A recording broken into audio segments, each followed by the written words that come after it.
This is Pete Moore on Halo Talks NYC on location, Las Vegas, La Tropicana. And we are celebrating the Gold's Gym Way. The way started a long time ago with Mike Epstein and Paramus, who is my guest today. We're going to talk about community. We're going to talk about what the brand means in Paramus. We're going to talk about Mike's efforts and his role pivotally in the GGFA. And talk about how you define success in life. And a lot of people define it different ways than doing a roll-up consolidation with a private equity-funded venture that they're on the road for all the time. So, Mike, welcome to Halo Talks. Thanks, Pete. It is a pleasure to be here, especially with you in Vegas.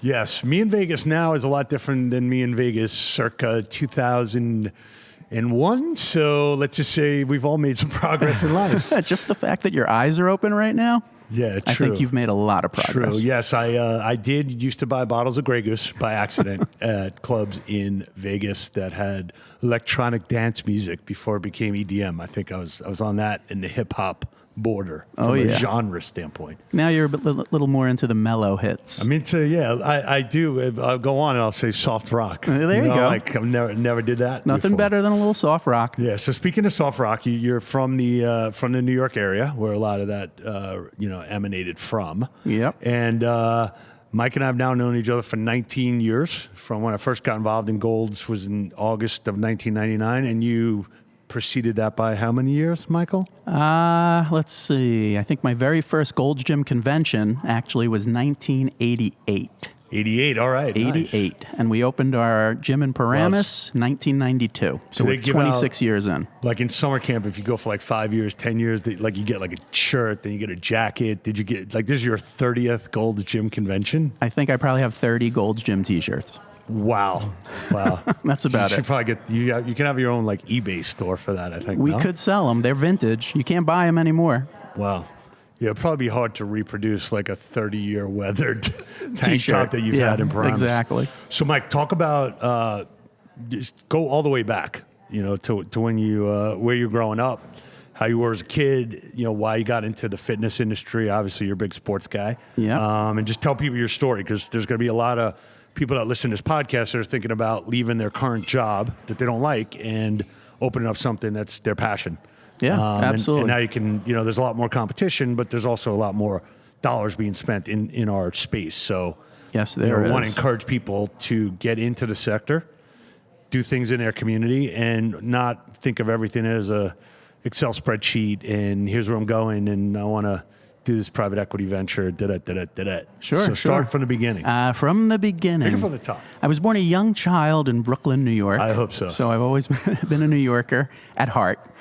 And then we moved to Rockland County, suburb of the city. Grew up there, involved in sports. Played every sport as a kid, but I always wanted to play a sport in college. And the sport I knew I could play in college was actually tennis. Oh. So I went to the University of Delaware and played tennis. Wow. At the University of Delaware, I met my business partner and my best friend, Art Carrill.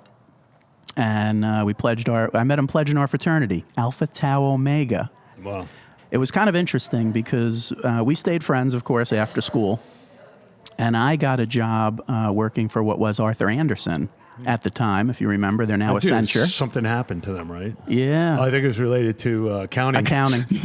But the accounting side, firm. The Enron side, there was like some stuff the partners So hold on, did. let me just get this right. They're an accounting firm and they screwed up on the accounting? Yes. Wow. That was a problem. That's like double. The good news is I was recurring. not an accountant. I was a financial management major, and I actually went into the consulting division at Andersen, which was a huge growing division. Very legitimate. In technology, has now become Accenture, one of the leading consulting firms in the world.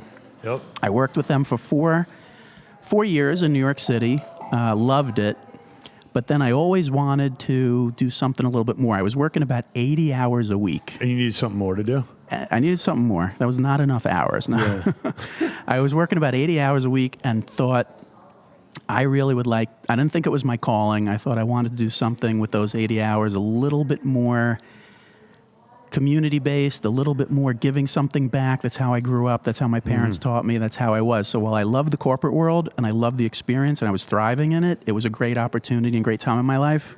Not married, no no kids, to go ahead and just try my own business. So Art and I had always talked about it. He was building custom homes. He was an engineer. Mm-hmm.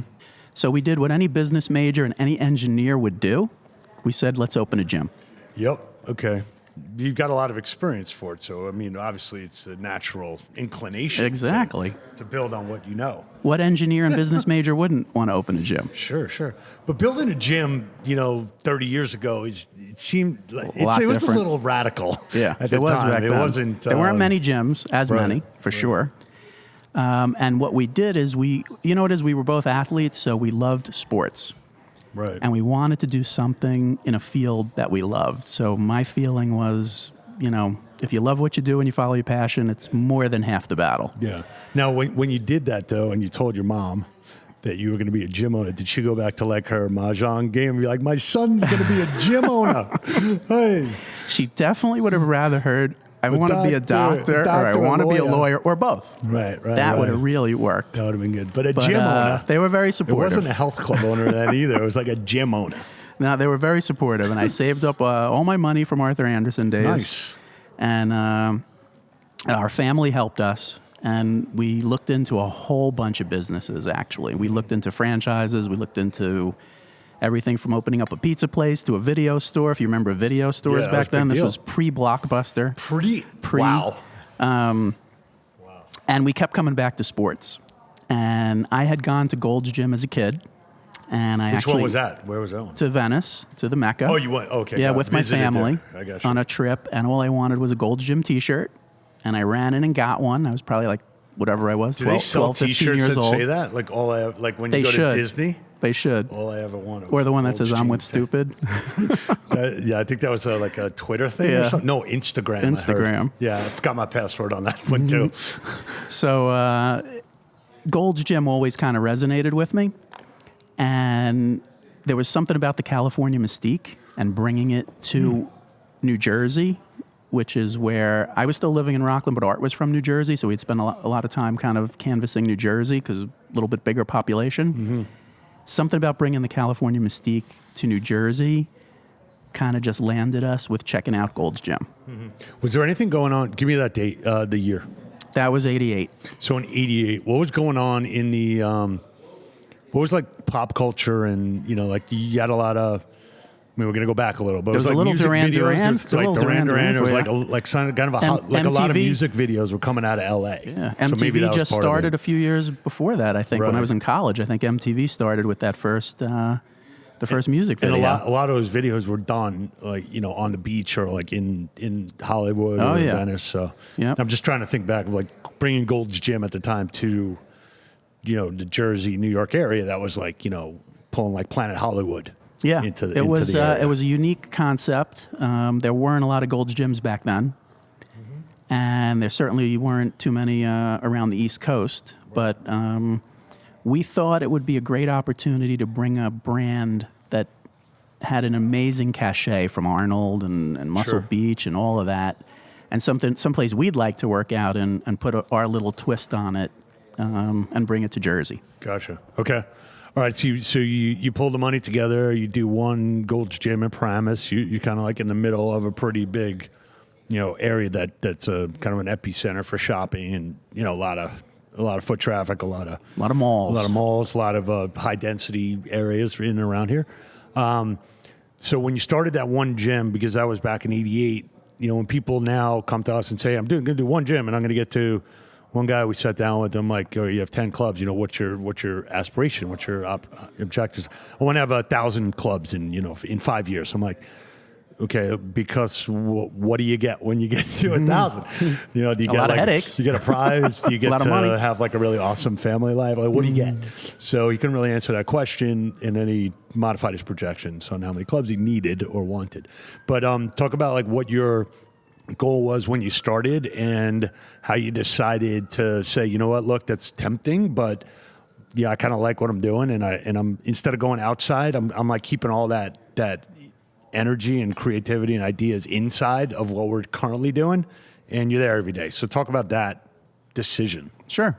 And the decision kind of morphed into itself a little bit. So when we first got the gym, like any, kids who were still pretty young and you can't think, you sign your lease and it's a 10-year lease with a couple of options, Yeah. and 10 years seems like forever, even though now, as we get older, it seems like 10 minutes. Yeah, it does. But, when you sign your first lease back then, you're not thinking too far ahead. So you're just trying to live through your first gym, because we were opening the gym at 5 a.m. and we'd be there all day, and we'd be closing at 11 o'clock at night. Right. And we actually opened the gym, just to clarify, in 1992. Because it took us about 3-4 years to find the right space, get the right deal. A bunch of deals fell through. And luckily, that all played out that way. So in 92, we found the right spot for us in Paramus, which worked out great. Uh-huh. But kind of what happened is, early on, I started realizing that the gym was more than I thought, for me and for art. So while a lot of people look at it as a means to an end, I want to do a business, I want to make money, I want this, I want to have 100 gyms, I want this, Right. that, and the other thing.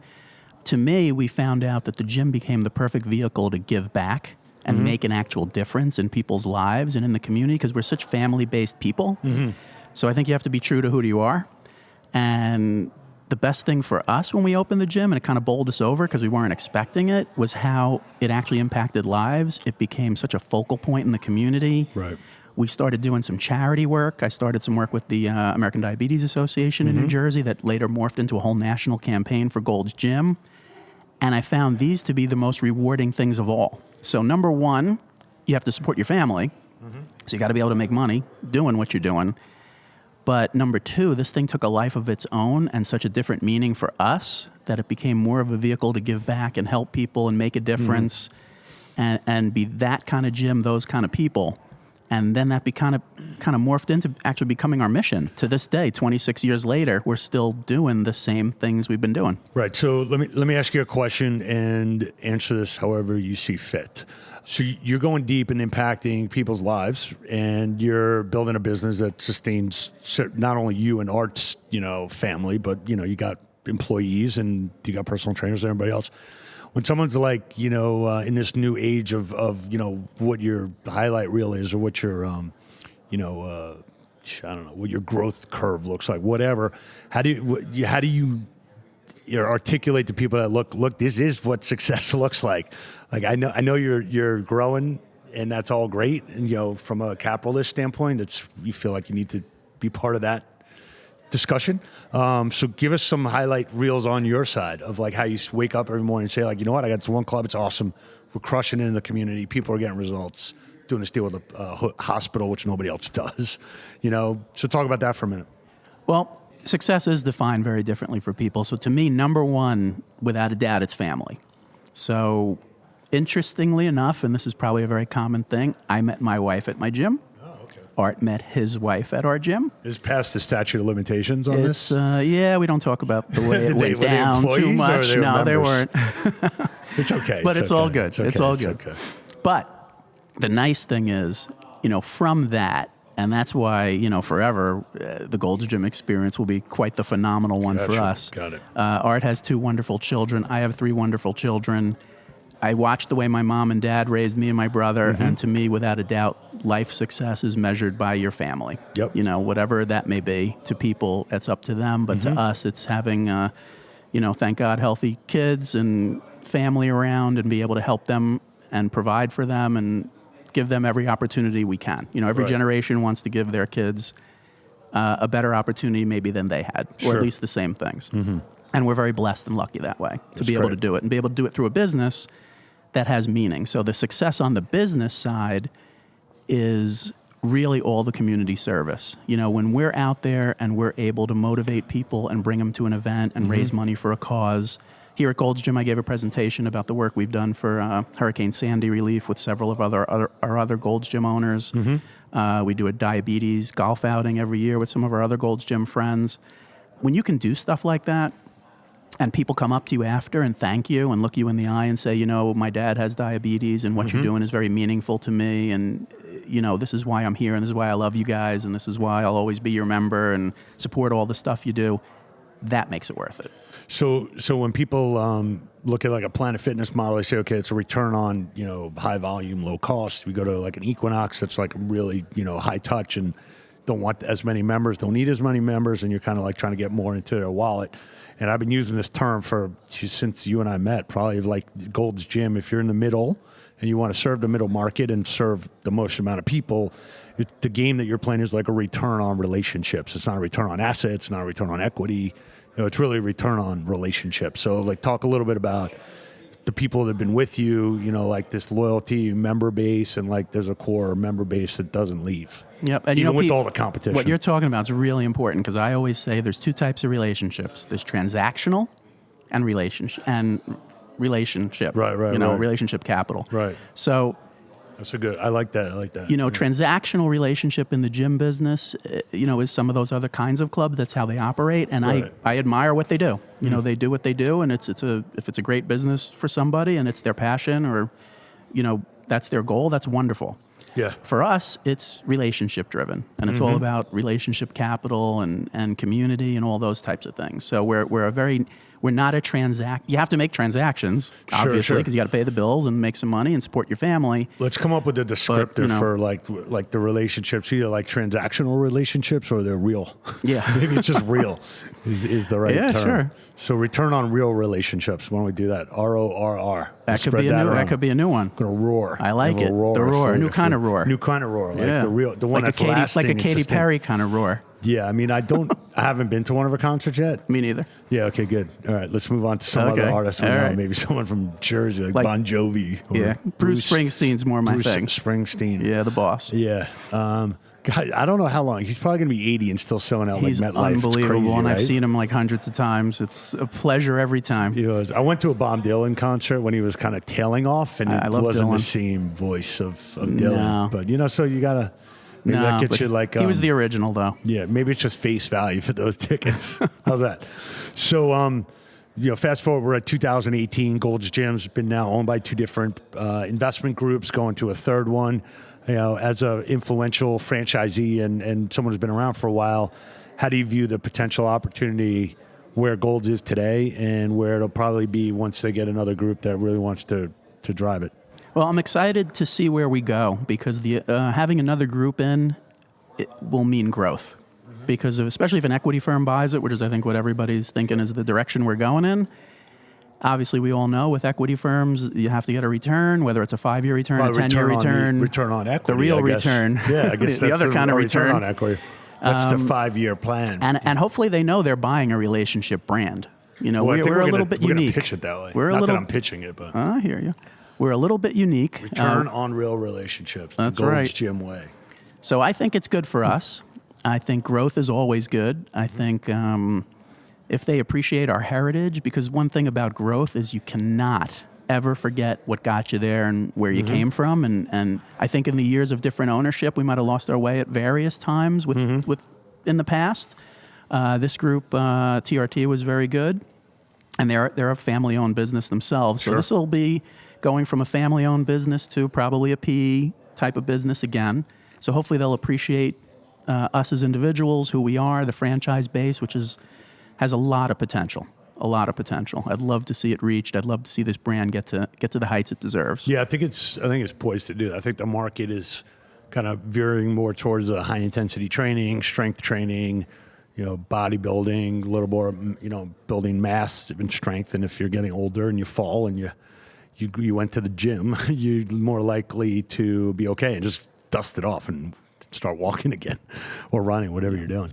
All right, well, it's great to have you on the show. I'm glad we've been friends for so long. Before we go, why don't you just give one little summary of where you've morphed the business into the relationship with the hospital and how that's an added value to the community? Yeah, I mean, one of the things we're working with is a local hospital to learn about a little bit more about wellness and medical fitness. One of my feelings, and we started this in Paramus probably about 5 or 6 years ago, we added our own physical therapist, our own chiropractor, holistic health coach, and we're trying to get into more wellness services as we watch our members get older. Because 26 years, it's amazing. We have some people who were in our nursery 26 years ago, and now they either work for us or they're members. So it's kind of neat for being around for so many decades.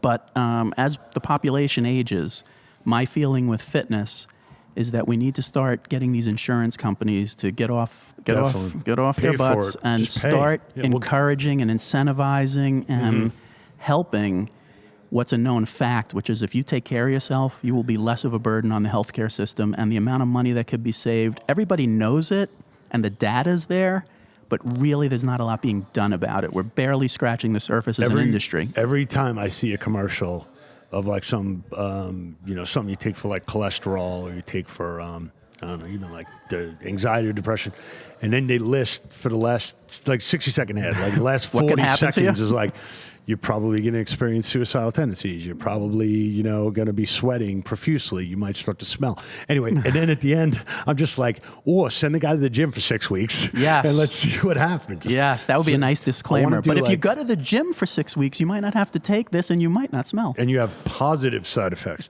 So, There you go. yeah, so, all right, we got the return on real relationships. I like that. Positive side effects. We'll have to the Gold's trademark Gym that. Way. And look forward to helping you out and helping see this brand through to what it's going to become.